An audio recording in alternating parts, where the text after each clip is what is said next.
complete the sweep. How do you feel like you guys did today? Good. We won 4 straight games. That was the goal. Good start by Kevin Sider. Brad finished the game off really good. A lot of really solid offensive performances, so it was nice to see the sustained attack offensively. What did it mean to see Sider? You got into some trouble there in the second, but come around and end up throwing 6.2. What did that mean for you guys? It's huge. You're on game 4 of a series, and so you need your starter to get out there, and a lot of starters in that situation might have crumbled or folded or whatever, and he wanted to stay in the game when we took him out, and we still felt like that was probably the right thing to do at the time. Cole Stokes came in, put out the fire. Happy about what we saw. Is there any, you guys really focus on pitch count? Is there any a number that's too high that you don't want to see? I think he was at 104, 105. Well, you got to be able. We're shooting to be able to have guys get to 130 pitches. 120, 130 pitches. You have to be able to do that to be able to throw a complete game. Unless you're probably a sinker baller and have a really efficient pitch count to where you can finish it in 110 or 115. But in order to finish a game, you got to throw 120 pitches more than likely, 125 pitches, which is something that we haven't had yet. It's an endurance thing. It's a conditioning thing. You got to be able to do it. But to answer your question about pitch counts, it all comes down to effectiveness and how stressful innings are and what the accumulation of the day looks like. And so it's not necessarily a number. Sometimes a 80 or an 85 pitch count night could feel like it's probably a 120 pitch count night. Mm-hmm. Sometimes I've seen complete games. Had a kid at Arizona one year named Kurt Heyer and even here, Robbie Ahlstrom. There'd be times where he'd go out there and throw a complete game and he'd throw 120 pitches and it felt like 80 just because they were in cruise control. So there's a lot of variables that go in. It's a number isn't really define it. But when you start getting excessive is when you start getting north of 135. You mentioned stressful innings. There's some biomechanical stuff that goes into that, right? Could you explain kind of what makes an inning stressful?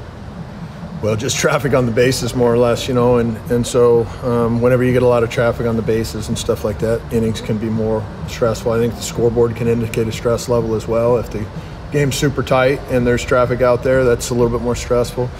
If there's traffic on the bases and there's still pretty good cushion for a lead, then probably a little less stress. Offense gets it going today. 3 hits from Maloney, 3 hits from a bunch of guys, Drew Smith included. You feel like this is, I'm going to ask you about the lineup again, you feel like it's kind of clicking with this way, and Drew hitting 7 and stuff like that? Drew had a really good weekend, right? Or a really good week, which was great to see. Mason DeVille had I thought his at-bat when he hit the ball out of the park was a tremendous at-bat. He had a sac fly or 2 and a base hit or whatever. he had a very good game for us with 4 RBI performance. Chase Meggers hit his first home run today. That was a tremendous performance.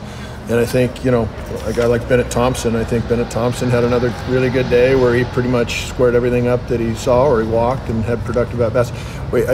I thought today with the offense, they just continued to have good at-bats, and it wasn't a hero mentality, which was nice to see.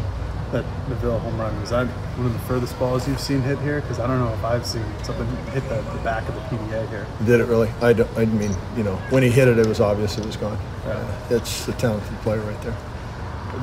Random question, but Jeffrey Hurd, was he thrown out last night of the game? Yeah, he got thrown out, so he's suspended for an additional game by NCAA rule. I don't remember that happening. Is that in the 8th inning, 9th inning?